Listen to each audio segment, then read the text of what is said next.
बंद रास्ते की औरत। पहाड़ों से घिरे एक छोटे से गांव में एक ऐसा रास्ता था जिसे लोग बंद रास्ता कहते थे। दिन में ये बिल्कुल सामान्य लगता था, शांत, खाली और पेड़ों से घिरा हुआ। लेकिन सूरज ढलते ही गांव वाले उस रास्ते के पास भी नहीं भटकते थे, क्योंकि लोग कहते थे कि वहां एक औरत दिखाई देती है जो जमीन पर नहीं चलती और जिसका चेहरा पीछे की तरफ मुड़ा होता है। शहर से आया एक युवक, आरव, इस बात पर विश्वास नहीं करता था। वो सोचता था कि ये सब पुराने गांव की कहानियां हैं। एक शाम, जिज्ञासा में वो उसी रास्ते पर निकल पड़ा। हवा अचानक ठंडी हो गई। पेड़ एकदम शांत, जैसे किसी ने आवाजों को बंद कर दिया हो।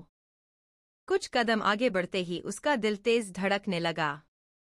रास्ते के बीचों बीच, धुंध में, एक औरत खड़ी थी। सफेद कपड़े, लंबे बाल। लेकिन सबसे डरावनी बात ये थी कि उसके पैर जमीन को छू नहीं रहे थे। आरव ने धीरे धीरे देखा कि उसके बाल नीचे की तरफ नहीं बह रहे थे, बल्कि ऊपर की ओर, जैसे हवा उल्टी चल रही हो। और तभी उसने अपना सिर घुमा लिया। उसका चेहरा पूरी तरह से पीछे की तरफ मुड़ा हुआ था और उसकी आंखें सीधा आरव को घूर रही थीं। वो औरत धीरे धीरे आगे बढ़ने लगी। उसकी चाल में कोई आवाज नहीं थी, बस एक ठंडी फुसफुसाहट सुनाई दी। गलती से भी मुड़कर मत देखना। आरव डरते डरते पीछे हटने लगा। उसका शरीर कांप रहा था। वह भागने की कोशिश करता रहा, लेकिन उसे एहसास हुआ कि कुछ उसके पीछे है, जो उसके कदमों के साथ साथ चल रहा है।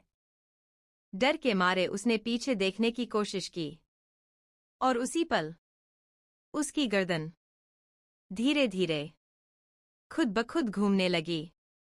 अगली सुबह लोग उस रास्ते पर आरव को मिले। वो जिंदा था, पर उसकी गर्दन पूरी तरह उल्टी हो चुकी थी और उसकी आंखें अभी भी डरी हुई थीं, जैसे वो उस औरत को आखिरी बार भी नहीं भूल पाया हो। तभी से लोग उसे कहते हैं, जिधर देखो उधर मौत वाला रास्ता।